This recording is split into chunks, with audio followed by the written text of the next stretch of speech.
નમસ્કાર વાલા વિદ્યાર્થી મિત્રો, હું ધવલ પટેલ ફરીથી વર્લ્ડિંગ બોક્સ યુટ્યુબની અંદર આપ સૌ વિદ્યાર્થી મિત્રોનું ખૂબ ખૂબ હાર્દિક સ્વાગત કરું છું.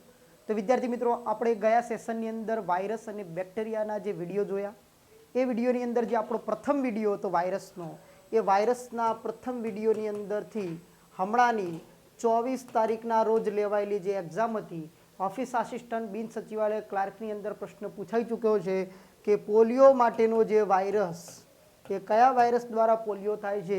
તો પોલીમાઇલેટસ આપણે જે જોયું હતું, ઘણી બુકોની અંદર પોલીમેટિક શબ્દ લખેલો જોવા મળતો હોય.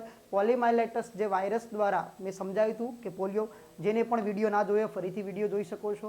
ઓકે, તો આપણે આગળના સેશનની અંદર ચર્ચા કરીએ. તો હવે આજે આપણે એક અગત્યના ટોપિક ઉપર ચર્ચા કરવાની છે કે જે આપણા રોજબરોજની જીવનની અંદર પણ ખૂબ અગત્યનો આ પ્રશ્ન હાલની અંદર જોવા મળી રહ્યો છે.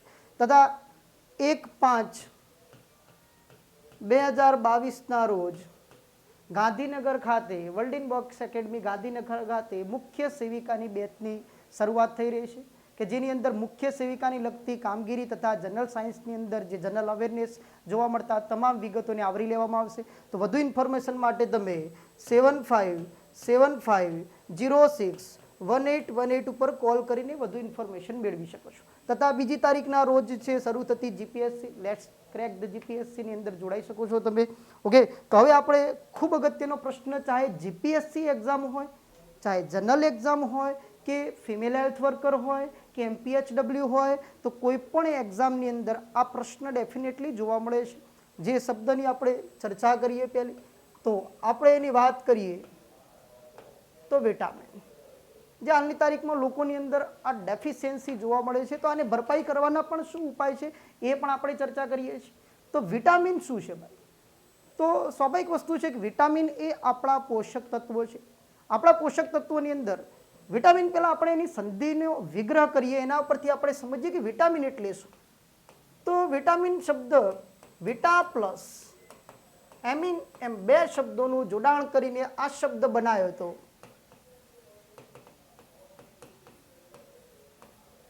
કેસિમિર ફંક મોરિસ નામના વૈજ્ઞાનિકે આ વિટામિન શબ્દ જે બનાવેલો હતો, એના પરથી આપણે અંદાજો લગાય કે વિટા મતલબ આપણી જે રોજબરોજની જરૂરિયાત છે અથવા તો જે જિંદગી છે, એમિન ઉપરથી તમને ઇઝીલી ખ્યાલ આવે છે કે એમિનનો મતલબ થાય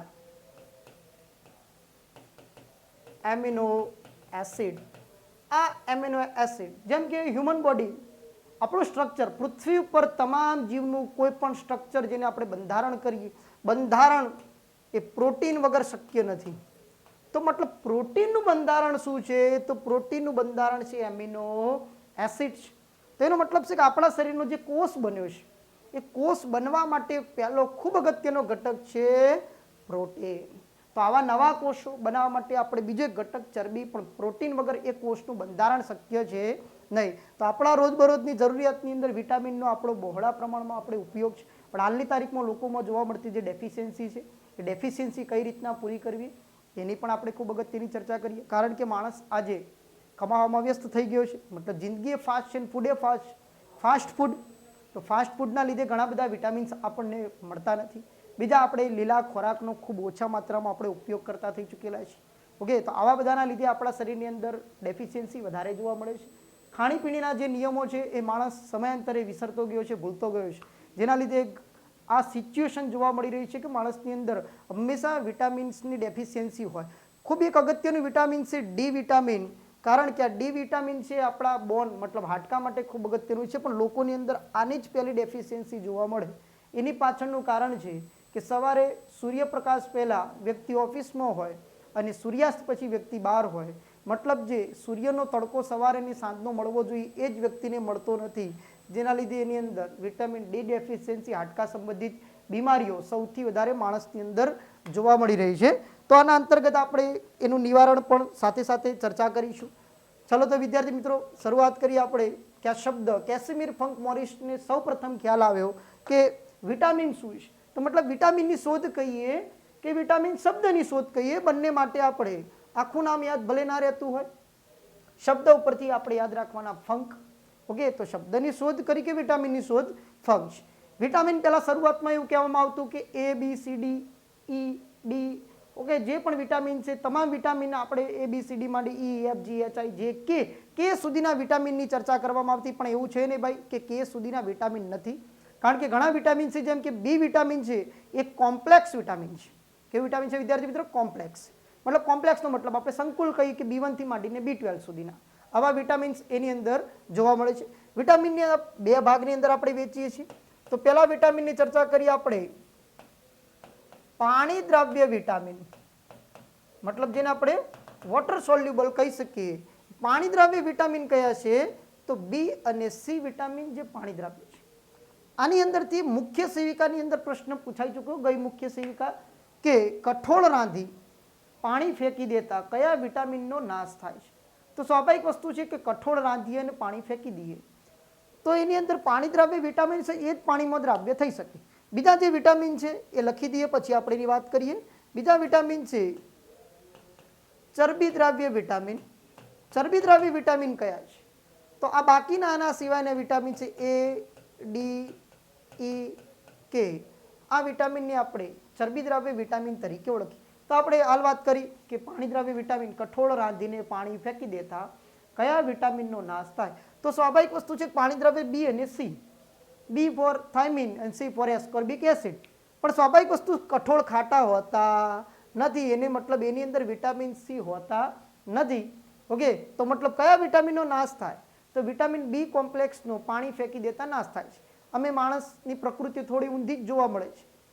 જ્યારે કઠોળ રાંધી પાણી ફેંકી દે છે ને બીમાર પડે એટલે એ જ મગનું પાણી એને પીવડાવવામાં આવે છે. તો સ્વાભાવિક વસ્તુ છે કે આવા વિટામિન પાણી દ્રવ્ય જે નાશ પામતા હોય છે.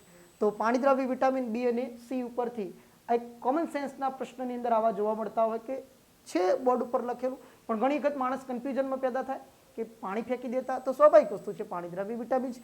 ચરબી દ્રાવ્ય વિટામિન. હવે આ ચરબી દ્રાવ્ય જે વિટામિન છે A, D, E, K આનો શરીરની અંદર સંગ્રહ થઈ શકે છે. તો ચરબી દ્રાવ્ય વિટામિનનો માનવ શરીરની અંદર સંગ્રહ ક્યાં થાય છે? તો ચરબી દ્રાવ્ય વિટામિનનો માનવ શરીરની અંદર સંગ્રહ થાય છે કે જે આપણા માટે ખૂબ એક અગત્યનું અંગ છે યકૃત, કે જેને આપણે લીવર તરીકે ઓળખીએ છીએ. શરીરમાં સંગ્રહ થતું હોય યકૃતની અંદર ફક્ત કયા વિટામિન? જે ફેટ સોલ્યુબલ છે ચરબી દ્રાવ્ય વિટામિન. પાણી દ્રાવ્ય વિટામિનની કદાચ વધારે પડતી માત્રા શરીરને આપવામાં આવે છે તો મૂત્ર વડે બહાર નીકળી જાય છે, પણ સંગ્રહિત વિટામિન ફક્ત ચરબી દ્રાવ્ય છે. તો યકૃતની અંદર કદાચ પરીક્ષામાં પ્રશ્ન પૂછાય કે વિટામિનનો સંગ્રહ શરીરમાં ક્યાં થાય? તો પણ યકૃતની અંદર થાય. એવો પ્રશ્ન પૂછાય કે વિટામિન એનો સંગ્રહ ક્યાં થાય? તો માણસ કન્ફ્યુઝનની અંદર પેદા થાય, કારણ કે એ મેં અહીંયા વાત કરી વિટામિન A, D, K, પણ પ્રશ્ન પરીક્ષામાં એવું પૂછાય કે વિટામિન એનો સંગ્રહ ક્યાં થાય? તો એનો સંગ્રહ પણ યકૃતમાં થાય. આંખ લખવું નહીં, કારણ કે આંખ એનો ઉપયોગ કરે છે. હવે યકૃતની અંદર જે ખોરાક છે એ કયા સ્વરૂપે સંગ્રહ પામે છે? તો ગ્લાયકોજન સ્વરૂપે આ ખોરાકનો સંગ્રહ થાય છે. વનસ્પતિના પાંદડાની અંદર જે ક્લોરોફિલ નામનું દ્રવ્ય છે કે જે સૂર્યપ્રકાશ અને કાર્બન ડાયોક્સાઇડની હાજરીમાં ખોરાક બનાવે છે, અને ખોરાક સ્ટાર્ચ સ્વરૂપે સંગ્રહિત થાય છે. જ્યારે માણસ શરીરની અંદર આ વિટામિનનો સંગ્રહ યકૃતની અંદર ગ્લાયકોજન સ્વરૂપે થાય છે. ચલો તો કોમેન્ટ સેક્શનની અંદર કોમેન્ટ કરો. અવશ્ય તમારી વિદ્યાર્થી મિત્રો આની કોમેન્ટ હોવી જોઈએ કે ક્લોરોફિલ નામનું જે દ્રવ્ય છે એના માટે કયું અગત્યનું તત્વ જવાબદાર છે? ક્લોરોફિલ, ફરીથી સાંભળજો, ક્લોરોફિલ જે દ્રવ્ય છે વનસ્પતિના પાંદડાનો જે લીલો રંગ કહીએ છીએ એના માટે કયું તત્વ અગત્યનું છે? તો ઓપ્શન પણ આપું સાથે સાથે. ચલો, A option magnesium, B option manganese, C option iron, D option calcium. તો વનસ્પતિના પાંદડામાં ક્લોરોફિલ નામના દ્રવ્ય માટે આ ચાર તત્વોમાંથી કયું તત્વ ખૂબ અગત્યનું છે? કોમેન્ટ સેક્શનની અંદર કોમેન્ટ કરો. ઓકે વિદ્યાર્થી મિત્રો, તો નેક્સ્ટ સેશન નેક્સ્ટ સ્લાઇડની અંદર આપણે ચર્ચા કરીએ. વિડીયોને તમે સ્ટોપ કરીને અગત્યની ઇન્ફોર્મેશન સાથે સાથે નોટ ડાઉન કરતા રહો. ચલો, તો હવે આપણે ચર્ચા કરીએ. આ જે પાણી દ્રવ્ય જોયા, વિટામિન, ચરબી દ્રવ્ય જોયા, તો હવે આપણા ખૂબ અગત્યના વિટામિનની ચર્ચા કરીએ. તો માર્કેટની અંદર જોવા મળતી શોર્ટકી, પહેલાં શોર્ટકીની આપણે ચર્ચા કરી લઈએ કે જેમ કે વિટામિન આપણે વાત કરી A, B, C, D, E અને K. આટલા પ્રકારના જે વિટામિન છે તો આની શોર્ટકટ કી છે રથ, એક ટ્રોફી. આ ફક્ત ને ફક્ત શાના માટેની શોર્ટકટ કી છે? તો રાસાયણિક નામ માટેની શોર્ટકટ કી છે. A for retinol, B for thiamine, C for ascorbic acid, D for calciferol, E for tocopherol અને K ફોર ફિલોક્વિનોન. તો માર્કેટની અંદર આપણે આને વ્યવસ્થિત ભણીશું આ શોર્ટકટ કી, છતાં પણ ક્યારેક પરીક્ષાની અંદર કદાચ ભૂલી જવાય તો આ શોર્ટકી આધારિત આપણે એના રાસાયણિક નામ યાદ કરી શકીએ છીએ. તો હવે આપણે વિટામિન્સના ખૂબ અગત્યના ટોપિકની ચર્ચા કરીએ. તો સૌ પ્રથમ જે આપણું વિટામિન છે વિટામિન એ, કે જેનું રાસાયણિક નામ રેટિનોલ, અને ઉણપના લીધે જોવા મળતી જે બીમારી છે, આખા ગામને આવડે એવી બીમારી રતાંધણાપણું. રતાંધણાપણું એ બીમારી શું છે ભાઈ? ચલો, રાસાયણિક નામ રેટિનોલ. કેમ એનું વિટામિન એનું રાસાયણિક નામ રેટિનોલ રાખવામાં આવ્યું? તો આ આપણા માટે એક અગત્યનો પ્રશ્ન છે કે વિટામિન એનું રાસાયણિક નામ રેટિનોલ કેમ છે? અને ઉણપના લીધે જે થતી બીમારીને રતાંધણાપણું, એનો મતલબ છે કે નાઇટ બ્લાઇન્ડનેસ કહી શકાય, અથવા તો બીજો શબ્દ પણ આપણે કહી શકીએ એને નિક્ટોલોપિયા. નિક્ટોલોપિયા મતલબ વ્યક્તિને રાત્રિ દરમિયાન દેખાતું નથી. કેમ આવું થાય છે એની પણ આપણે પહેલા ચર્ચા કરીએ. તો બીજો એક પ્રશ્ન અગત્યનો, ચલો, આપણે જે સોનું, ભરોસાવાળું અને સોનું મતલબ ગોલ્ડ, એ જે આપણે ગળામાં પહેરી છે આભૂષણો માટે ભારતની અંદર ખૂબ પ્રચલિત વસ્તુ, એ સોના માટેની શુદ્ધતાનો ઓપ્શન એ કયો એકમ એ શુદ્ધતા માટેનો છે? Carat, B carat and C carat. તો તમે વિચારો, જવાબ હું આપી દઉં છું. તો ABC માંથી તમારા મગજમાં કયો જવાબ ઉદ્ભવે છે? તો સ્વાભાવિક વસ્તુ છે C તો ના હોઈ શકે. તો ઘણા બધા વિદ્યાર્થીઓ મનના અંદર જોવા મળે છે કે સોનાની શુદ્ધતા માટેનો કેરેટ એકમ છે B છે. એ વિદ્યાર્થી મિત્રો તદ્દન ખોટા છે. જેને મગજની અંદર વિચારેલો છે એ છે, કારણ કે આપણે ન્યૂઝપેપર તો વાંચીએ છીએ પણ એની અંદર આપણે એ જોતા નથી કે સોનાની શુદ્ધતા પાછળ હંમેશા 24K લખવામાં આવે છે કે ના કે C. તો સોનાની જે શુદ્ધતા માટેનો એકમ છે કેરેટ, આ ફક્ત સોના માટેનો યુઝ થાય છે. આ કેરેટની અંદર શું માપવામાં આવે? તો આ કેરેટની અંદર નંગ માપવામાં આવે. હવે નંગ કયા નંગ? તો સ્વાભાવિક વસ્તુ છે કે જે કિંમતી સ્ટોન છે, નીલમ, માણેક, પન્ના, પોખરાજ, રૂબી, એ જે નંગ છે એના માટેનો આ કેરેટ એકમ છે. રત્તી છે, મસા છે, ઘણા બધા એકમ છે કે જે નાના કિંમતી વસ્તુ માટે નાના નાના એકમનો ઉપયોગ થતો હોય છે. તો એક કેરેટ બરાબર 200 મિલીગ્રામ જોવા મળતું હોય. આ કેરેટનો મતલબ તો સ્વાભાવિક વસ્તુ આપણને ખ્યાલ છે ગાજર, અને આપણને ખ્યાલ છે ગાજર કેમ ખાવામાં આવે છે વધારે પડતા? તો ગાજરની અંદરથી આપણી આંખો માટે સારા છે. ગાજર આપણી આંખો અને સ્કિન બંને માટે એક સારો એવો ગુણધર્મ છે. તો એટલે આનું નામ કેમ કેરેટ આપવામાં આવ્યું છે? તો આનું નામ કેરેટ એટલા માટે આપવામાં આવેલું છે. તો પહેલા આપણે જે થોડું આને સાફ કરી નાખીએ.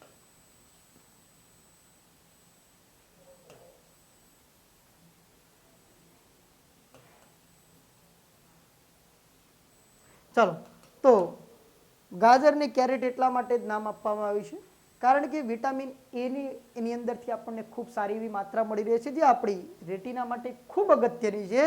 તો પરીક્ષા માટે ખૂબ એક અગત્યનો પ્રશ્ન છે કે વિટામિન એનું પુરોગામી રૂપ. હવે પુરોગામી રૂપ કયું છે? તો વિટામિન એનું પુરોગામી રૂપ, હાલ આપણે વાત કરી ગાજરને કેમ કેરેટ કહેવામાં આવે છે? તો કેરોટીન. અને આ કેરોટીનથી આપણા શરીરના જે નખ અને વાળ એ શાના બનેલા છે? તો કેરોટીનના બનેલા છે. પ્રાણીઓની અંદર જોવા મળતા શિંગડા પણ શાના બનેલા છે? કેરોટીનના બનેલા છે. પંખીઓમાં રહેલા પીંછા એ પણ શાના બનેલા છે? એ કેરોટીનના બનેલા છે. તો માનવ શરીરની અંદર નખ અને વાળ એ શાના બનેલા છે? તો કેરોટીનના બનેલા જોવા મળે. તો પુરોગામી રૂપ છે કેરોટીન છે. આ કેરોટીનનો ઉપયોગ જે આપણી આંખની અંદર, આપણે માનવ આંખની અંદર વિશેષ ચર્ચા કરીશું, પણ સિમ્પલ કોન્સેપ્ટની અંદર આપણી આંખની રેટિના, રેટિનાને આપણે કહીશું નેત્રપટલ. આપણું જે નેત્રપટલ છે કે જે પ્રતિબિંબની રચના થાય છે, આ નેત્રપટલની અંદર જોવા મળતા બે પ્રકારના જે કોષો, પહેલા કોષો પ્રકાશગ્રાહી કોષો, એ પ્રકાશગ્રાહી કોષોની અંદર બે પ્રકારના કોષો જોવા મળે. એક છે રોડ સેલ, જેને આપણે કહીશું દંડકોષો, અને બીજા છે કોન સેલ, મતલબ જેને આપણે કહીશું શંકુ કોષો. નેત્રપટલ કે જેને આપણે રેટિના કહીએ છીએ, એ રેટિનાની અંદર બે પ્રકારના જે નેત્રપટલની અંદર રહેલા પ્રકાશગ્રાહી કોષો, એમાં દંડકોષો અને શંકુ કોષો. આ દંડકોષો છે રાત્રિ દરમિયાન જોવા માટેના કામ કરે છે, અને શંકુ કોષો છે એ કલર વિઝન મતલબ રંગો ઓળખવા માટેના કામ કરે છે. આ દંડકોષો છે ભાઈ, એના માટે ખૂબ અગત્યનું વિટામિન છે વિટામિન એ, પણ વિટામિન એ મળતું નથી એટલે આ કોષો નબળા પડે છે, જેના કારણે એને જોવા માટે પણ શું થાય છે, તકલીફ જોવે. રાત્રે જે આંખમાં પ્રકાશ છે એ સ્પ્રેડ થઈ જાય છે. એ જ બીમારીને આપણે કહીએ છીએ રતાંધણાપણું તરીકે ઓળખવામાં આવે, જેને નાઇટ બ્લાઇન્ડનેસ નિક્ટોલોપિયા તરીકે પણ ઓળખીએ છીએ. જો આ બીમારીની ટ્રીટમેન્ટ આપણે નથી કરતા તો આવનારા સમયમાં વ્યક્તિને અંધાપો પણ આવી શકે છે. એટલે ખૂબ અગત્યનું વિટામિન એ આપણા માટે ખૂબ અગત્યનું છે. તો પુરોગામી રૂપ છે ભાઈ, ખાસ યાદ રાખજો, પુરોગામી રૂપ તરીકે કેરોટીનને ઓળખવામાં આવે છે. તો વિટામિન એની અંદર જે સિક્વન્સની અંદર જો કોઈ બીમારી છે, આવા જીપીએસસીની આ લેવલના પ્રશ્નો છે કે જે પરીક્ષામાં જોવા મળતા હોય, વિટામિન એ આધારિત જે બીમારી થાય છે એને ક્રમ અનુસાર ગોઠવો. તો ક્રમ અનુસાર ગોઠવવાની અંદર પહેલું જ વાત કરીએ તો જેને આપણે કહીએ રતાંધણાપણું તરીકે ઓળખવામાં. તો હવે તમે સમજી ગયા છે કે રતાંધણાપણું શું છે.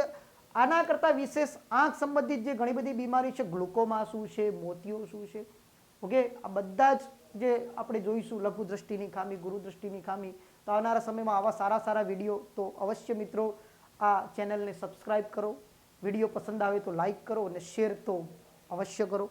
રતાંધણાપણું વાત કરીએ. ચલો, રતાંધણાપણું થાય છે મતલબ રાત્રિ દરમિયાન વ્યક્તિને જોવામાં તકલીફ પડે છે. રતાંધણાપણું પછી એ વ્યક્તિને બિટોટ સ્પોટ,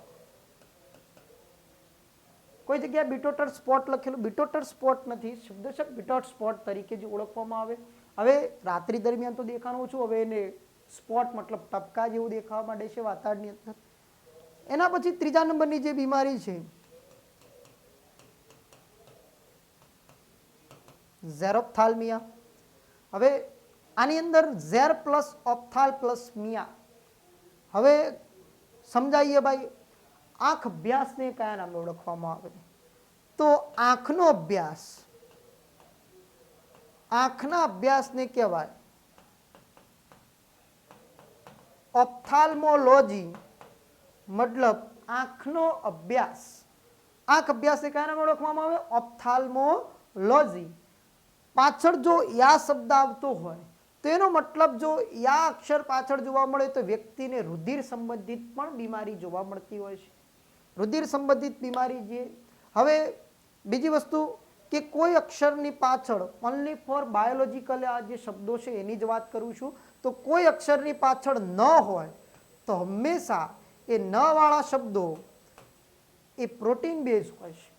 એક્ઝામ્પલ તરીકે અહીંયા બોર્ડ ઉપર લખેલું છે કેરોટીન, આપણા વાળ અને ચામડીનો રંગ મેલેનિન, દૂધનો સફેદ રંગ કેસીન, મરચું તીખું કેમ હોય તો કેપ્સિન. ઓકે, એ જ રીતના ઘણા બધા શબ્દો છે, કુકરબિટેસિન, એન્થોસાયનિન, લાઇકોપિન, મેમિડોકોસાઇન.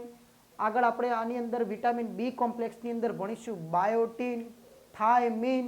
ઘણા બધા શબ્દોની પાછળ ન જોવા મળે છે એ ન વાળા તમામ શબ્દો એ પ્રોટીન બેઝ છે. જે શબ્દની પાછળ જ જોવા મળતો હોય એ હંમેશા કાર્બોહાઈડ્રેટના સ્વરૂપ હોય છે. જ માટે કાર્બોહાઈડ્રેટ, એ કાર્બોહાઈડ્રેટ કયા છે? એક્ઝામ્પલ તરીકે glucose, fructose, maltose, cellulose, lactose, galactose, કે જેની પાછળ જ જોવા મળે છે તો તમામ શબ્દો કાર્બોહાઈડ્રેટ છે, જેની પાછળ ન જોવા મળે છે તો પ્રોટીન છે. તો જે અક્ષર, જે શબ્દની પાછળ ય આવતો હશે અથવા યા આવતો હશે તો બીમારીના નામ જોઈએ. Anaemia, sickle cell anaemia, thalassaemia, અહીંયા લખેલી છે ઝેરોપ્થાલ્મિયા, હિમોફેલિયા, લુકેમિયા. તો એની પાછળ હંમેશા આવા જે રક્ત સંબંધિત બીમારી છે તો આ શબ્દ જોવા મળશે. અપવાદ રૂપે ઘણા બધા જોવા મળતા હોય, પણ જનરલી આ જે છે એ ફેક્ટ છે. તો આવા પણ આપણને ખ્યાલ આવે. તો માનવ શરીરની અંદર પ્રોટીન હશે તો પ્રોટીન ભેદના આપણે ઉત્સેચકોની વાત કરીશું, પાચન તંત્રની અંદર સમજાવીશું આપણે. કાર્બોહાઈડ્રેટ છે તો કાર્બોહાઈડ્રેટના ઉત્સેચકોની આપણે વાત કરીશું. ઓકે, તો હવે બીમારી પર આવીએ. રતાંધણાપણું, પછી વ્યક્તિને થતી બીજી બીમારી પેટોટ સ્પોટ, પછી થાય છે ઝેરોપ્થાલ્મિયા, અને વ્યક્તિ આખિરકાર કઈ બીમારી તરફ જાય છે તો અંધાપો. મતલબ હવે વ્યક્તિને દેખાતું નથી, સંપૂર્ણપણે દેખાવાનું બંધ થઈ ગયું છે. તો આવા વ્યક્તિ જે અંધાપો આવી બીમારીના લીધે આવે છે, વ્યક્તિ એ કોઈ આંખનું દાનની અંદર ફક્ત એકલી આપણી જે કોર્નિયા છે એ જ આપણે દાન કરી શકીએ છીએ. હંમેશા આંખના દાનની અંદર ફક્ત શું આપવામાં આવે છે તો કોર્નિયા, કે જે આપણું આગળનું પારદર્શક પટલ તરીકે ઓળખવામાં આવે છે. તો આપણે આંખ સંબંધિત ખૂબ અગત્યના પ્રશ્નોની ચર્ચા એ આંખના સેશનની અંદર કરીશું. તો નેક્સ્ટ સ્લાઇડની અંદર આપણે વિટામિન બી કોમ્પ્લેક્સની ચર્ચા કરીએ. તો વિટામિન બી કોમ્પ્લેક્સ, તો પેલા જેમ કે વિટામિન એના તો આપણા સ્ત્રોત છે તાંદરજો, પાલક, લીલા ધાણા જેને આપણે કોથમીર કહીએ, લીલા શાકભાજી છે, તો ઘણા બધા ગાજર છે. ઓકે, આ સારા એવા વિટામિન એના સ્ત્રોત હતા. વિટામિન બી કોમ્પ્લેક્સ એ ખૂબ અગત્યનું છે. તો પેલા રાસાયણિક નામ અને ઉણપની ચર્ચા કરીએ, પછી આપણે એની ચર્ચા કરીએ. તો રાસાયણિક નામ થાઇમિન અને બી કોમ્પ્લેક્સની ઉણપના લીધે થતી બીમારીને આપણે કહીશું બેરી-બેરી. બેરી-બેરી કે જે સ્કિન ડિસીઝ, ચામડીના રોગો જોવા મળે છે. આ વિટામિન છે એ જૈવ રાસાયણિક પ્રક્રિયા માટે જરૂરી વિટામિન. હવે જૈવ રાસાયણિક પ્રક્રિયા, તો જીવંત માધ્યમમાં જૈવ શબ્દનો આપણે ઉપયોગ, રાસાયણિક પ્રક્રિયા કોને કહેવાય તો સમજીએ. રાસાયણિક પ્રક્રિયા થોડું આપણે કેમિસ્ટ્રીની અંદર જોઈએ. બે સ્વરૂપ આપણે જોયું છે કે ભૌતિક પ્રક્રિયા અને રાસાયણિક પ્રક્રિયા. તો ભૌતિક ફેરફાર હોય અને રાસાયણિક ફેરફાર હોય. એક્ઝામ્પલ તરીકે બરફનું અણુસૂત્ર શું થાય તો બરફનું અણુસૂત્ર એ જ પાણીનું અણુસૂત્ર H2O, કે જેની નીચે લખાય સોલિડ. પાણીનું અણુસૂત્ર શું થાય તો H2O, કે જે લિક્વિડ ના લખો તો પણ ચાલે, લિક્વિડ લખેલું એટલે પાણી ટૂંકની અંદર. H2O solid, H2O liquid. આની અંદર કેમ લખ્યું છે કે આની અંદર જે રાસાયણિક ફોર્મ્યુલા છે તો બંનેનો કેવો છે સમાન છે, પણ બરફ એ કેવા સ્વરૂપે છે ઘન સ્વરૂપે છે, અને પાણી એ કેવા સ્વરૂપે છે તો પ્રવાહી. તો આના કયા સ્વરૂપમાં ફેરફાર થયો તો આના ભૌતિક સ્વરૂપમાં ફેરફાર થયો, ના કે આના રાસાયણિક સ્વરૂપમાં ફેરફાર થયો. પણ આપણે જે ખોરાક ખાઈએ છીએ એ ખોરાકનું હંમેશા રૂપાંતરિત શાની અંદર થાય છે તો એના કેમિકલ ફોર્મેશન ચેન્જ થાય. એક્ઝામ્પલ તરીકે પાણી જ છે, બોર્ડ ઉપર આપણે જે લખેલું છે પાણી બન્યું શાનું તો સ્વાભાવિક વસ્તુ છે હાઇડ્રોજન પ્લસ ઓક્સિજન, કે જેના દ્વારા H2O નું નિર્માણ થયું. હવે હાઇડ્રોજનના ગુણધર્મો જુદા હતા કે જેને પી શકતા નથી, ઓક્સિજનને આપણે પી શકતા નહીં. બંને ભલે વાયુ સ્વરૂપે છે, બંનેના ગુણ રાસાયણિક પ્રોપર્ટી કેવી છે જુદી જુદી છે, પણ પાણીના રાસાયણિક પ્રોપર્ટી પણ જુદી છે. તો બે હાઇડ્રોજન પ્લસ એક ઓક્સિજન આ બંને ભેગા થઈને જે પાણી સ્વરૂપ, તો આ જે ફોર્મ્યુલા છે એ હંમેશા આ રાસાયણિક પ્રક્રિયાઓ જવાબદાર છે. ઓકે, તો આને પણ આપણે વિગતવાર સમજીશું.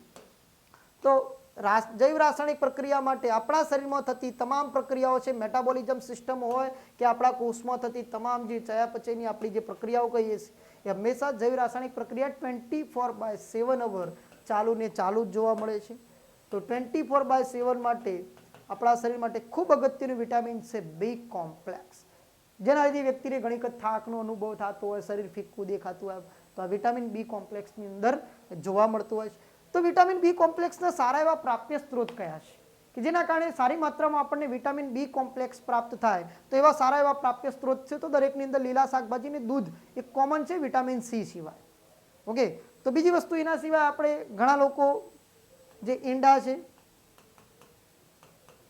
માંસાહાર છે, પણ જે લોકો માર્કેટમાં 3 પ્રકારના લોકો જોવા મળે, વેજીટેરિયન, નોન વેજીટેરિયન અને મોકાટેરિયન. વેજીટેરિયન વેજ ખાય, નોન વેજીટેરિયન નોન વેજ ખાય, અને મોકાટેરિયન આજુબાજુ જોઈને જેવો મોકો હોય મુજબ ખાય. ઓકે, તો એ પ્રકારના માર્કેટમાં જે લોકો જોવા મળે, પણ ઈંડા, માંસાહાર છે, એના સિવાય લીલા શાકભાજી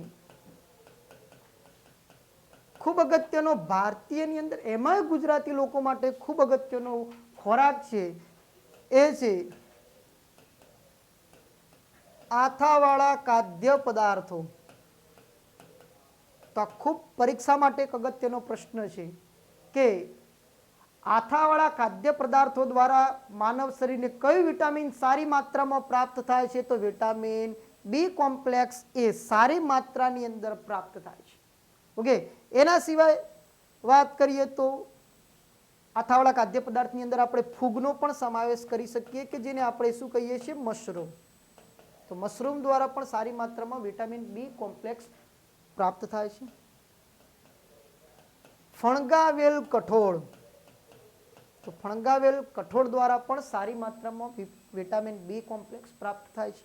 ઓકે, દૂધ પણ આવી ગયું છે ભાઈ એની અંદર. તો જનરલી આ એક સારા એવા પ્રાપ્ય સ્ત્રોત છે વિટામિન બી કોમ્પ્લેક્સના, કે જે ભારતીય નારીની અંદર ઘણી વખત આમાંથી વિટામિન B12ની સૌથી વધુ જે ઉણપ જોવા મળતી હોય એની આપણે ચર્ચા કરીએ. તો હવે શરૂઆત કરીએ વિટામિન B1. B1 નું રાસાયણિક નામ શું થાય? તો B1 નું રાસાયણિક નામ થાય છે થાઇમિન, અને જેના લીધે થતી બીમારીને આપણે કહીશું બેરી. પ્રથમ હોવાના કારણે વિટામિન બી કોમ્પ્લેક્સનું રાસાયણિક નામ અને ઉણપ આપવામાં આવી છે કે B1, કે જેનું રાસાયણિક નામ થાઇમિન. ઉણપના લીધે થતી બીમારીને બેરી તરીકે ઓળખવામાં આવે છે.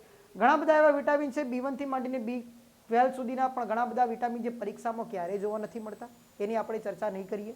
સાથે સાથે જે અગત્યની બીમારી છે એની આપણે ચર્ચા કરીશું. બીજું વિટામિન છે B2, ઘણાના નામ પણ હશે,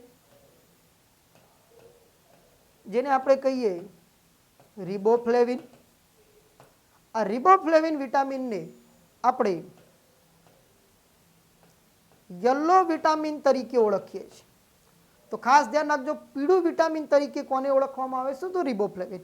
જો રિબોફ્લેવિન ડેફિશિયન્સી સર્જાય છે તો આપણા જે હોઠ છે એ ફાટવા લાગે છે, ટંગ ફાટવા લાગે છે, થ્રોટ ઇન્ફેક્શન જોવા મળતા હોય, તો આવા શરૂઆતના સિમ્પટમ્સ જે રિબોફ્લેવિન ડેફિશિયન્સીના કારણે ઉદ્ભવતા હોય છે.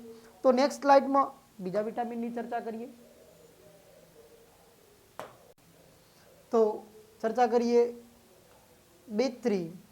ખૂબ પરીક્ષાની દ્રષ્ટિએ ખૂબ અગત્યનું વિટામિન છે B3, કે જેને આપણે નિયાસિન તરીકે ઓળખીએ છીએ.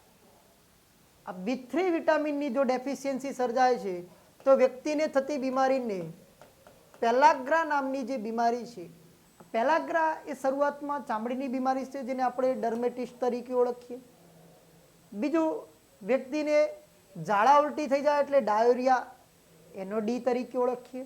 ત્રીજી બીમારી થાય ડેમેન્શિયા, મતલબ ચેતાતંત્ર સાથે પણ સંકળાયેલી હોય, એટલા માટે આ પેલાગ્રા નામની બીમારીને આપણે 3D બીમારી તરીકે ઓળખીએ છીએ. 3D બીમારી 4D માં પણ કન્વર્ટ થઈ શકે જો વ્યક્તિનું ડેથ થાય તો મતલબ 3D બીમારી તરીકે પેલાગ્રા નામની બીમારીને 3D બીમારી તરીકે પણ ઓળખવામાં આવે છે. ખૂબ અગત્યનું, રુધિર પરિભ્રમણ દ્વારા ઉત્પન્ન થતું વિટામિન, રુધિર પરિભ્રમણ દ્વારા ઉત્પન્ન થતું જે વિટામિન છે એ કયું છે? B3 છે. તો પરીક્ષાની દ્રષ્ટિએ ઘણી વખત પ્રશ્ન પૂછાય B3, રાસાયણિક નામ નિયાસિન. ઉણપના લીધે થતી બીમારીને આપણે પેલાગ્રા નામની બીમારી તરીકે ઓળખીએ. B4 જરૂરિયાત નથી, એડેનિન. B5 ફક્ત રાસાયણિક નામ યાદ રાખો, પેન્ટાથેનિક એસિડ. B5 કે જેને આપણે પેન્ટાથેનિક એસિડ તરીકે ઓળખીએ. આ પેન્ટાથેનિક એસિડ ડેફિશિયન્સી સર્જાય એટલે શરૂઆતના ધોરણે હાથ પગના તળિયામાં બળતરા થવાની શરૂઆત થાય છે. હન્ટિંગ્ટનની બીમારી સાથે, વાળ સાથે પણ સંબંધિત છે. અગત્યનું વિટામિન છે પેન્ટાથેનિક એસિડ. એના પછી જોઈએ B6 કે જેને આપણે પાયરોડોક્સિન, જેનું રાસાયણિક નામ છે પાયરોડોક્સિન. આ વિટામિન ડેફિશિયન્સી સર્જાય છે તો એના દ્વારા થતો જે એનિમિયાને નોર્મોસાઇટિક એનિમિયા. વિટામિન B6 દ્વારા થતા એનિમિયાને કહીશું આપણે નોર્મોસાઇટિક એનિમિયા તરીકે. એનિમિયા માટે ખૂબ અગત્યનું વિટામિન છે B12, પણ એની સાથે B6 છે, B9 ખૂબ અગત્યના સંકળાયેલા હોય છે. એના પછી ખૂબ અગત્યનું પરીક્ષાની દ્રષ્ટિએ બીજું એક વિટામિન છે B7, જેને આપણે બાયોટીન તરીકે ઓળખીએ. આ બાયોટીન ની ઉણપ સર્જાય તો વ્યક્તિને શરૂઆતના દોડે વાળ ખરવા વધારે પડતા. વાળ ખરવા જેવી બીમારી, વ્યક્તિ ટેન્શનમાં હોય તો માથાના વાળ ખરે, અને વાળ ખરે પાછું બીજું ટેન્શન. તો વાળ ખરવા, એના સિવાય વ્યક્તિને લકવો, જેને આપણે પેરાલિસિસ તરીકે ઓળખીએ. આ લકવો એ કયા તંત્રની બીમારી છે? તો લકવો એ ચેતાતંત્રની બીમારી છે. તો બાયોટીન આપણા માટે ખૂબ અગત્યનું વિટામિન છે. આ વિટામિન અપવાદ વિટામિન છે. અપવાદ એટલા માટે છે કે પાણી અને ચરબી બંનેમાં દ્રાવ્ય.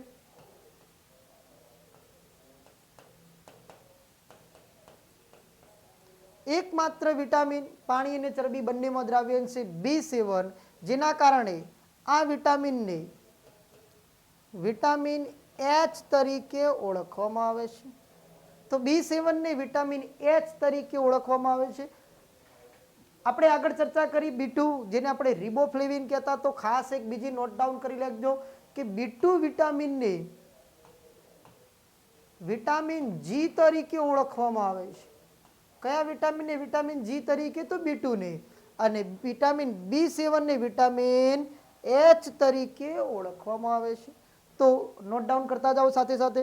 નેક્સ્ટ સ્લાઇડમાં બીજા વિટામિન્સની ચર્ચા કરીએ. હવે ચર્ચા કરીએ B9. જેમ કે દરેકના રાસાયણિક નામ છે. B ફોર એડેનિન, B8 આઇનોસિટોલ કહેવાય. B9 ખૂબ અગત્યનું વિટામિન છે, જેને આપણે ફોલેટ અથવા તો ફોલિક એસિડ તરીકે ઓળખીએ છીએ. જો B9 ની ડેફિશિયન્સી સર્જાય છે તો મોં આવવું. હવે મોઢું તો બધાને આવેલું છે, પણ મોઢાની અંદર જે ચાંદીઓ પડે છે, અલ્સર, એ મોં આવવું. આની ઉણપના કારણે થતો એનિમિયાને આપણે કહીશું મેગાલોબ્લાસ્ટિક એનિમિયા.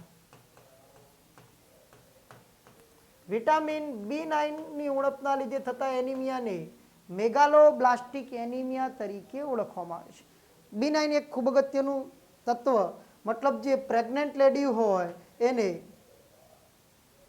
પ્રેગ્નન્ટ લેડીને શરૂઆતના 3 મહિના, સગર્ભા સ્ત્રીને શરૂઆતના 3 મહિના શું આપવામાં આવે છે? Vitamin B9 folic acid. કેમ? આનાથી શું થાય છે? તો એમ્બ્રિયો મતલબ ગર્ભનો સારો વિકાસ થાય છે. તો ખાસ એક યાદ રાખજો, ગર્ભ અભ્યાસને પણ કયા નામે ઓળખવામાં આવે? તો ગર્ભ અભ્યાસને એમ્બ્રિયોલોજી તરીકે ઓળખવામાં આવે.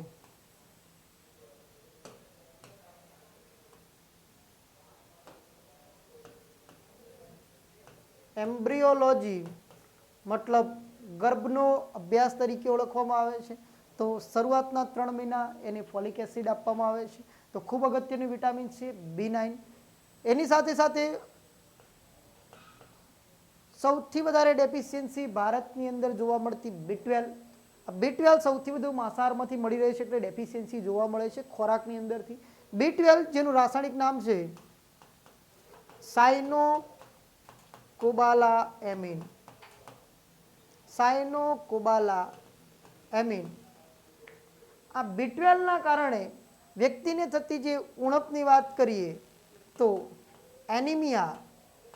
આ એનિમિયા, જેને ગુજરાતીમાં આપણે પાંડુ રોગ તરીકે ઓળખીએ.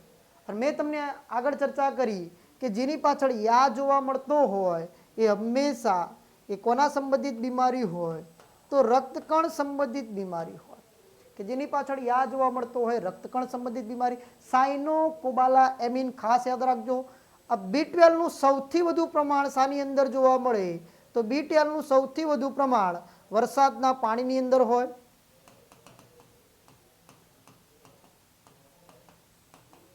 એના કારણે વરસાદનું પાણી, જેમ કે આપણા પૂર્વજો, આપણા ઘડિયાઓ કયું પાણી પીતા? કૂવાનું પાણી. એ લોકો સાચા હતા. કેમ? કારણ કે કૂવાનું પાણી કયું પાણી છે? વરસાદનું, કે જેની અંદર સૌથી વધુ કયું વિટામિન જોવા મળે છે? વિટામિન B12 જોવા મળે છે. વિટામિન B12 ના સક્રિયતા માટે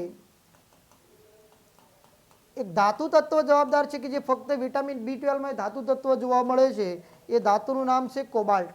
એના રાસાયણિક નામની અંદર જ છુપાયેલું છે કોબાલા. તો સક્રિયતા માટે જવાબદાર છે કોબાલ્ટ. B12 ને રક્તકણનો ખોરાક તરીકે ઓળખવામાં આવે છે. B12 ને આપણે રક્તકણનો ખોરાક તરીકે પણ ઓળખીએ છીએ. તો B12 રાસાયણિક નામ ખાસ યાદ રાખજો, સાયનો કોબાલા એમિન, જેની ઉણપના કારણે થતી બીમારીની એનિમિયા, પાંડુરોગ, સૌથી વધુ પ્રમાણ વરસાદના પાણીમાં. સક્રિયતા માટે કોબાલ્ટ ધાતુ છે. રક્તકણનો ખોરાક તરીકે કોને ઓળખવામાં આવે છે? તો B12 ને રક્તકણનો ખોરાક તરીકે ઓળખવામાં આવે છે. મતલબ આની માત્રા ઘટશે એટલે રક્તકણની માત્રા ઉપર તરત અસર પડશે, જેના કારણે રક્તકણની સંખ્યામાં ઘટાડો જોવા મળે છે અને વ્યક્તિનું શરીર ફીક્કું, થાક લાગવો, ચક્કર આવવા જેવા જે લક્ષણો, એને આપણે શું કહીએ છીએ? એનિમિયા તરીકે ઓળખીએ છીએ. O2 CO2 પોષક તત્વો, આની સંખ્યા ઘટશે એટલે એનું વહન પણ કેવું થઈ જાય છે? ધીમું જોવા મળે છે. તો રક્ત સંબંધિત કેટલી અગત્યની આ શબ્દો પરથી આપણે જોઈએ કે એના સંબંધિત કેટલીક વારસાગત બીમારીઓ. તો રક્તકણની વારસાગત બીમારી, તો રક્તકણની વારસાગત બીમારીની અંદર પહેલી બીમારી જે ગઈ કોન્સ્ટેબલ લઈને ગઈ કોન્સ્ટેબલમાં પૂછાયેલી છે, sickle cell anaemia. Sickle cell anaemia, આમાં શું થાય ભાઈ? તો સિકલ સેલ એનિમિયાની અંદર જે રક્તકણનો આકાર ગોળ હોવો જોઈએ, દ્વિમુખ અંતર ગોળ જોવા મળે, એના બદલે એ આકારમાં દાંતરડા આકારના જોવા મળતા હોય. મતલબ રક્તકણનો આકાર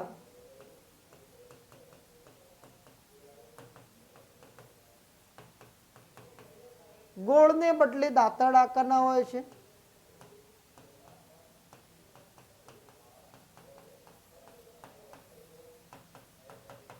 બીજી એક બીમારી છે થેલેસેમિયા.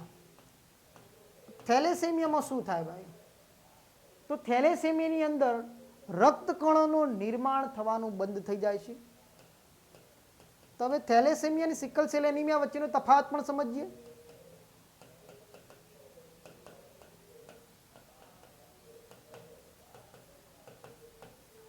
ચાલો ભાઈ, સિકલ સેલ એનિમિયા અને થેલેસેમિયા, જેમ કે આપણે વાત કરી કે આપણો પ્રોટીન એ 20 પ્રકારના એમિનો એસિડ છે, 22 પણ કાર્યરત 20 છે. એટલે 20 પ્રકારના જે એમિનો એસિડ માનવ શરીરની અંદર જોવા મળે, એ એમિનો એસિડની અંદરથી 6થા નંબરનો જે એસિડ છે, એ એસિડનું નામ છે ગ્લુટામિક એસિડ. આ ગ્લુટામિક એસિડની જગ્યાએ બીજો કોઈ પણ એસિડ જોવા મળે, જેના કારણે આ રક્તકણનો આકારમાં બદલાવ થઈ જાય છે, એનો મતલબ કહેવાય ક્વોલિટી ડિસઓર્ડર કહેવાય, કે એની ગુણવત્તાની અંદર જે પ્રભાવ જોવા મળ્યો.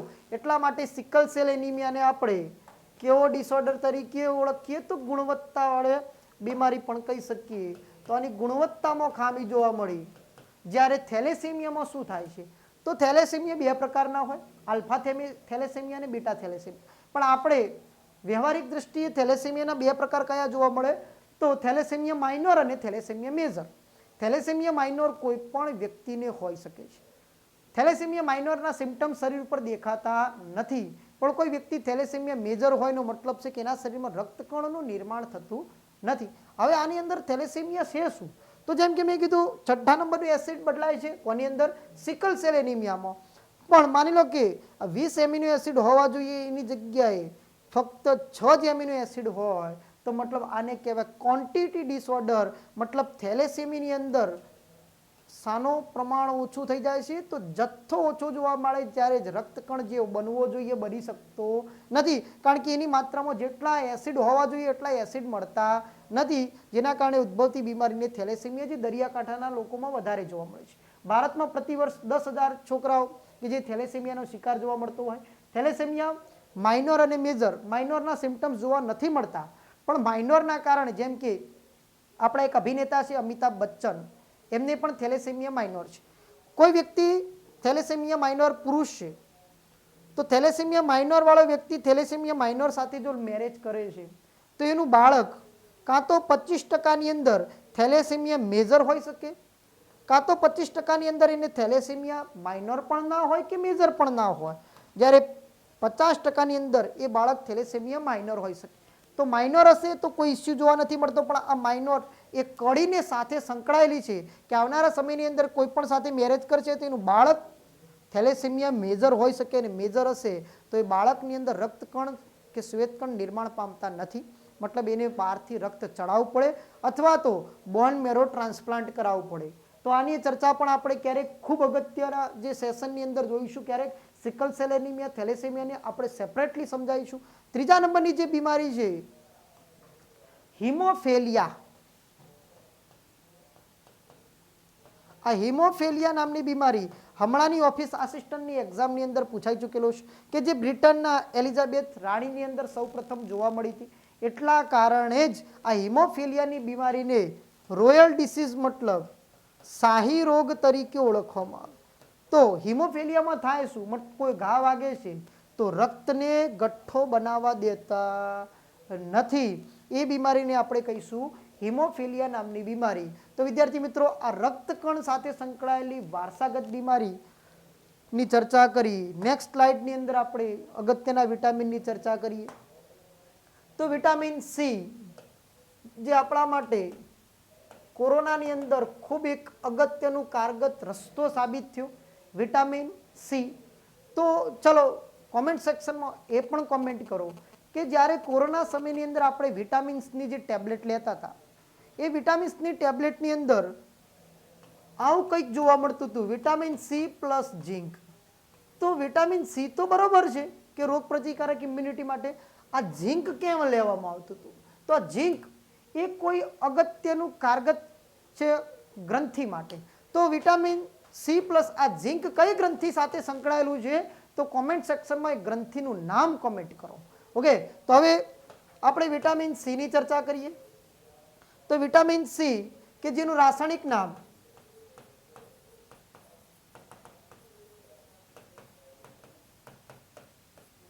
એસ્કોર્બિક એસિડ, એસ્કોર્બિક એસિડ, અને એના ઉણપના લીધે થતી બીમારીને આપણે કહીશું સ્કર્વી નામની બીમારી. આ સ્કર્વી નામની બીમારી એ દાંતના પેઢાની બીમારી છે કે જે દાંતના પેઢા સાથે સંકળાયેલી છે.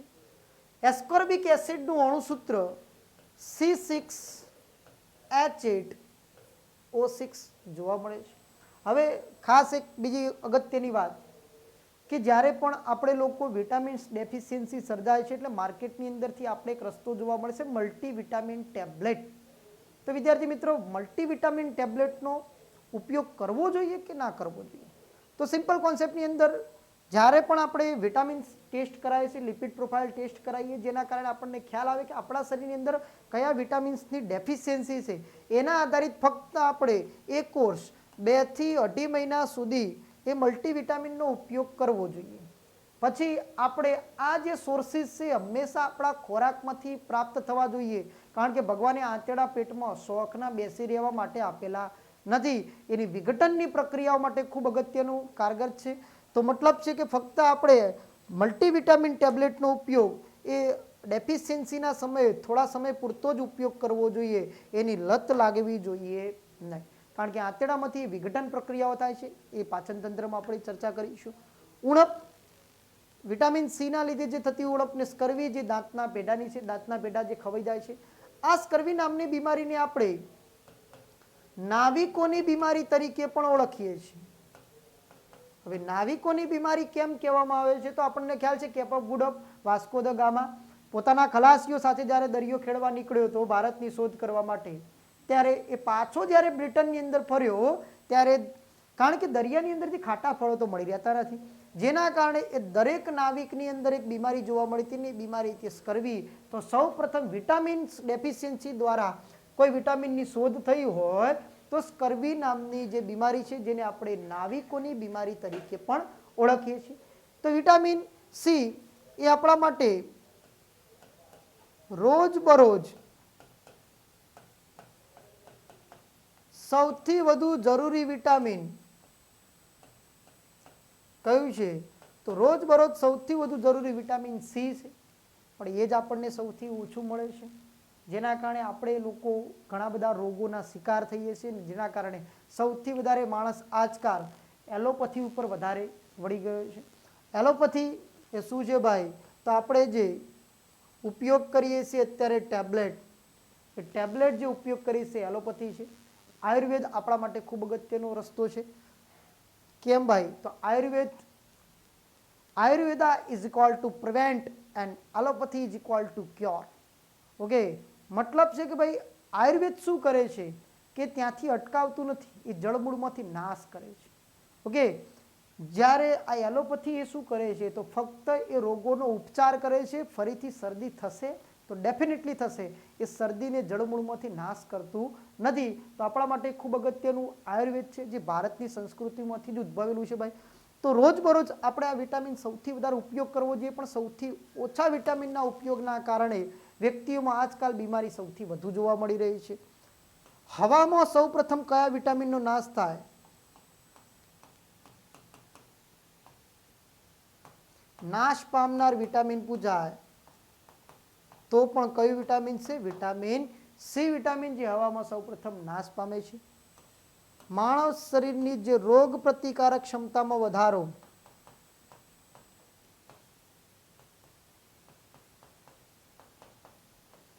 તો આપણી ઇમ્યુનિટી બુસ્ટર માટે ખૂબ અગત્યનું છે વિટામિન સી. સાથે સાથે લોહીના શુદ્ધિકરણ માટે,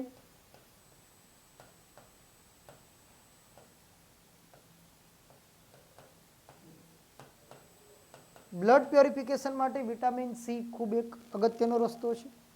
એફીના અવશોષણ માટે, એફી મતલબ આયનના અવશોષણ માટે, તો મતલબ જેટલું લોખંડ આયનની માત્રા વધારે જોવા મળશે, એચબી આપણું લેવલ કેવું સારું એવું જોવા મળતું હોય, તો અવશોષણ માટે પણ વિટામિન સી એક ખૂબ અગત્યનું છે. તો વિટામિન સી રાસાયણિક નામ એસ્કોર્બિક એસિડ, જેનું અણુસૂત્ર થાય C6H8O6, અને ઉણપના લીધે થતી બીમારીને આપણે સ્કર્વી નામની દાંતના પેઢાની બીજી બીમારી છે કે જે પ્રજીવ દ્વારા થાય છે, પાયોરિયા નામની બીમારી. હવે ચર્ચા કરીએ નેક્સ્ટ સ્લાઇડમાં વિટામિન ડી.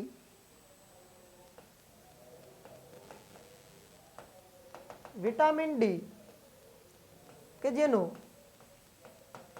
રાસાયણિક નામ ડી, જેની અંદર કેલ્શિયમ એક ખૂબ અગત્યનું તત્વ છે, એના પરથી એનું રાસાયણિક નામ થાય કેલ્સીફેરોલ.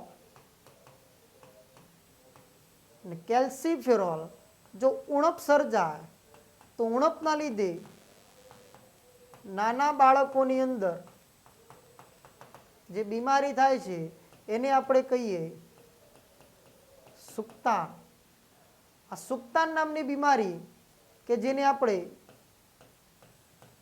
રિકેટ્સ તરીકે પણ ઓળખીએ.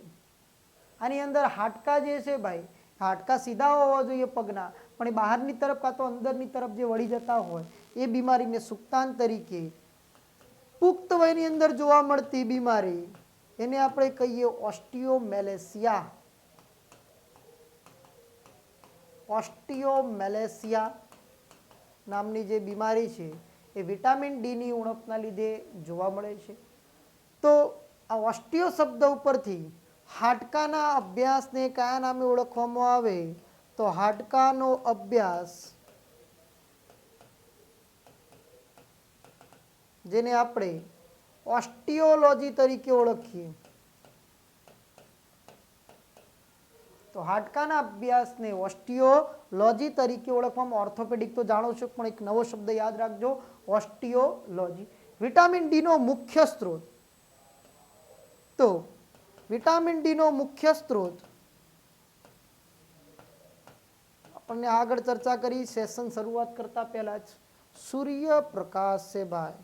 આ સૂર્યપ્રકાશ દ્વારા વિટામિન ડી એ શરીરના કયા અંગની અંદરથી નિર્માણ પામે છે? તો ચામડીના સેલની અંદરથી વિટામિન ડી નું નિર્માણ પામે છે. જો વિટામિન ડી ડેફિશિયન્સી સર્જાય છે વ્યક્તિને, તો શરૂઆતનું પ્રાઇમરી સિમ્ટમ્સ એ વ્યક્તિ ઊભો હોય અને પગની પાનીઓ દુખાય એટલે સમજવું કે વ્યક્તિની અંદર વિટામિન ડી ડેફિશિયન્સી સર્જાણી. એનો મતલબ વિટામિન ડી ડેફિશિયન્સી મેળવવા માટે સૌથી અગત્યનો રસ્તો છે સૂર્યપ્રકાશ છે. પણ જો સૂર્યપ્રકાશ આપણે નથી મેળવી શકતા, જે લોકો જોબ સાથે સંકળાયેલા છે એ લોકો સૂર્યપ્રકાશ નથી મેળવી શકતા, તો એના માટે બીજો એક રસ્તો છે કે કાચની બોટલ હોય એમાં પાણી ભરીને ટેપ વોટર ના કે મિનરલ વોટર, ટેપ વોટર જે મ્યુનિસિપાલિટી દ્વારા આપણને જે પાણી મળી રહે છે એ પાણીને કાચની બોટલમાં ભરીને અગાસી ઉપર સવારથી સાંજ સુધી કમસે કમ 6 થી 8 કલાક અગાસી ઉપર મૂકી દેવું અને પાણીનો પીવામાં ઉપયોગ કરવો, તો ડેફિનેટલી એની અંદરથી આપણને વિટામિન ડીનો સારો એવો સ્ત્રોત પ્રાપ્ત થાય છે. તો આ જ આપણું આયુર્વેદ છે ભાઈ, કે જે આપણે આગળ પણ ચર્ચા કરી કે સૂર્યનારાયણને જળ ચડાવવાનો બેનિફિટ શું છે. તો સૂર્યનારાયણને જળ કેમ ચડાવવામાં આવે છે? સ્વાભાવિક વસ્તુ છે કે એને જળ ચડાવવાથી સૂર્યના કિરણો આપણી આંખમાં પ્રવેશતા આપણી જે નેત્રમણી છે એમાં પ્રોટીનનો જથ્થો ભેગો નથી થવા દેતો, મતલબ આપણને ક્યારે મોતિયો નહીં આવી શકે, અને આપણી રેટિના છે એના માટે પ્રકાશગ્રાહી કોષો માટે સારી એવી માત્રામાંથી આપણે એમાંથી આવા વિટામિન્સ પ્રાપ્ત કરે, જેના કારણે ભવિષ્યમાં નંબરના પણ ઇસ્યુ જોવા મળતા નથી. તો મતલબ ઘણું બધું છે જે માન્યતાઓ છે એ આપણા સ્વાસ્થ્ય સંબંધિત સંકળાયેલી જોવા મળતી હોય છે. તો વિટામિન ડીનો મુખ્ય સ્ત્રોત સૂર્યપ્રકાશ, તો સવાર અને સાંજનો તડકો અવશ્ય મેળવવો જોઈએ, કારણ કે એની અંદર અલ્ટ્રાવાયોલેટની માત્રા ખૂબ ઓછી સવાર અને સાંજે જોવા મળતી હોય. બપોરે આવા યુવી રેઝની માત્રા વધારે હોવાના કારણે સ્કિન ડિસીઝના પણ પ્રોબ્લેમ થઈ શકે છે. સ્કિન ડિસીઝ જેની સાથે આપણી ઘણી બધી બીમારી છે, શીતળા, અસબડા, ઓરી, એના પછી એક બીમારી છે, ચલો ચામડીની વારસાગત બીમારી, ચામડીની વારસાગત બીમારી એને આપણે આલ્બિનિઝમ તરીકે ઓળખીએ છીએ. આલ્બિનિઝમ આ ચામડીની વારસાગત બીમારી કે મધર ફાધરના સંપૂર્ણ શરીર ઉપર જે કોડ જેવું દેખાતું હોય સફેદ, એનું બાળક પણ એ જ શિકાર થાય છે. એ ચામડીની વારસાગત બીમારી જેનું નામ છે આલ્બિનિઝમ. ઓકે, તો વિદ્યાર્થી મિત્રો હાડકા સંબંધિત આપણે કંકાલ તંત્રની અંદર આપણે ચર્ચા કરીશું. હાડકા શરીરમાં કેટલા છે, કયા હાડકું મોટું છે, કયું નાનું છે, હાડકા માટે કયા તત્વો જેમ કે વિટામિન ડી જરૂરી છે, હાડકામાં કયું પ્રોટીન જોવા મળે, પાણીની ટકાવારી કેટલી હોય છે, સૌથી નાનું મોટું કયા હાડકા જે સુંદર છે, ચમકદાર છે, આવી ચર્ચા આપણે કંકાલ તંત્રની અંદર કરીશું. આગળ વધીએ નવા વિટામિન તરફ. તો વિટામિન ઈ ની વાત કરીએ તો વિટામિન ઈ જેનું રાસાયણિક નામ ટોકોફેરોલ, અને ઉણપના લીધે થતી બીમારીને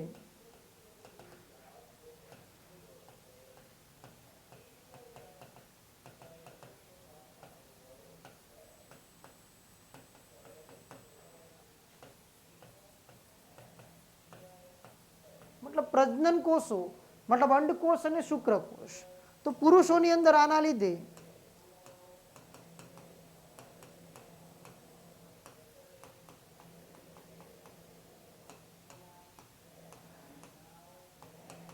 સ્ત્રીઓમાં વ્યંધત્વ જેવી બીમારી જે જોવા મળે છે, વિટામિન ઈ ડેફિશિયન્સી જેનું રાસાયણિક નામ ટોકોફેરોલ, ઉણપના લીધે પુરુષોમાં નપુંસકતા, સ્ત્રીઓમાં વ્યંધત્વ જેવી બીમારી. હવે વિટામિન ઈના સ્ત્રોત મતલબ જેટલા પણ ઓઇલ છે, સોયાબીન ઓઇલ હોય કે મગફળીનું તેલ છે કે કોટન સીડ્સમાં કપાસિયાનું તેલ છે, નારિયેળ ઓઇલ, એમાંથી સારી માત્રામાં વિટામિન ઈ પ્રાપ્ત થાય છે. પણ આજકાલ જે માર્કેટમાંથી મળતા વિટામિન છે એ ડબલ ફિલ્ટર, ટ્રિપલ ફિલ્ટરના કારણે ઘણા બધા પોષક તત્વો એમાંથી ફિલ્ટરથી નીકળી જાય છે. બીજી વસ્તુ, ઘણી આપણે જે બહારના ખોરાક ખાઈએ છીએ એમાં શું થાય છે કે એકના એક તેલમાં વારે ઘડીએ એક ખોરાકને બનાવવામાં આવતા હોય, જેના કારણે એવા તેલમાંથી આવા પોષક તત્વો માત્રા ઓછી જોવા મળે.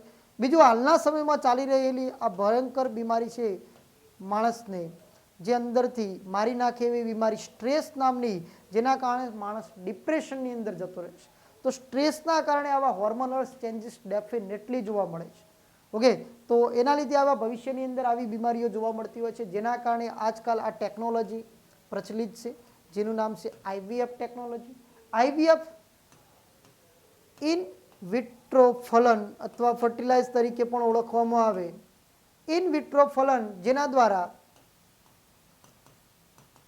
ટેસ્ટ ટ્યુબ બેબી સેન્ટરો જોવા મળતા હોય. આ ટેસ્ટ ટ્યુબ બેબી એ કઈ ટેકનોલોજી આધારિત? આઈવીએફ, ઇન વિટ્રો ફલન. ઓકે, જેની અંદર પુરુષ અને સ્ત્રીના પુરુષના શુક્રકોષ અને સ્ત્રીના અંડકોષને પરિપક્વ એક ટેસ્ટ ટ્યુબમાં કરીને ગર્ભની અંદર સ્થાપિત કરવામાં આવે એ ટેકનોલોજીને કહેવાય IVF ટેકનોલોજી તરીકે ઓળખવામાં આવે છે. ઓકે, તો નેક્સ્ટ આપણે છેલ્લા વિટામિન્સની ચર્ચા કરીએ. વિટામિન કે. વિટામિન કે જેનું રાસાયણિક નામ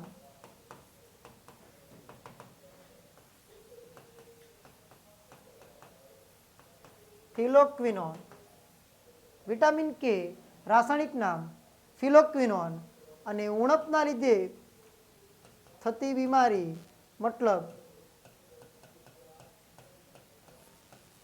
રક્ત સંવર્ધનની પ્રક્રિયામાં સમય લાગે.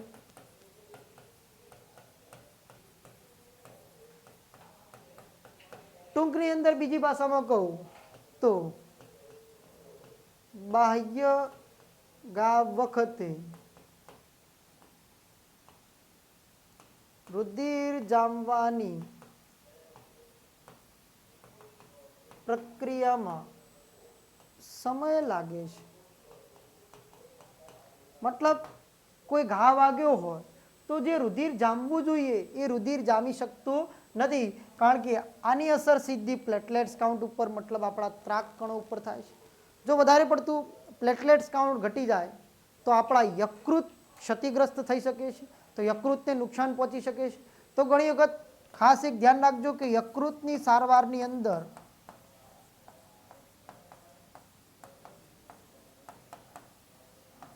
વિટામિન કેના ઇન્જેક્શન આપવામાં આવે છે.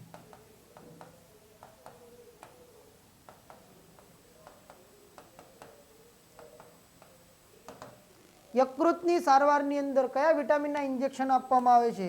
યકૃતની સારવારમાં હંમેશા વિટામિન કેના ઇન્જેક્શન આપવામાં આવે છે. તો આ હતી આપણી જે વિટામિન્સ જે આવનારી પરીક્ષા માટે મુખ્ય સેવિકા હોય કે અન્ય કોઈ પણ બેચ હોય એના માટે ખૂબ એક એવા અગત્યના ટોપિક છે ભાઈ. તો વિદ્યાર્થી મિત્રો, વિડીયો તમને કેવો લાગ્યો? તો વિડીયોને લાઈક કરો, શેર કરો, સબસ્ક્રાઈબ કરો. તો નવા ટોપિક સાથે ફરી આપણે મળીએ.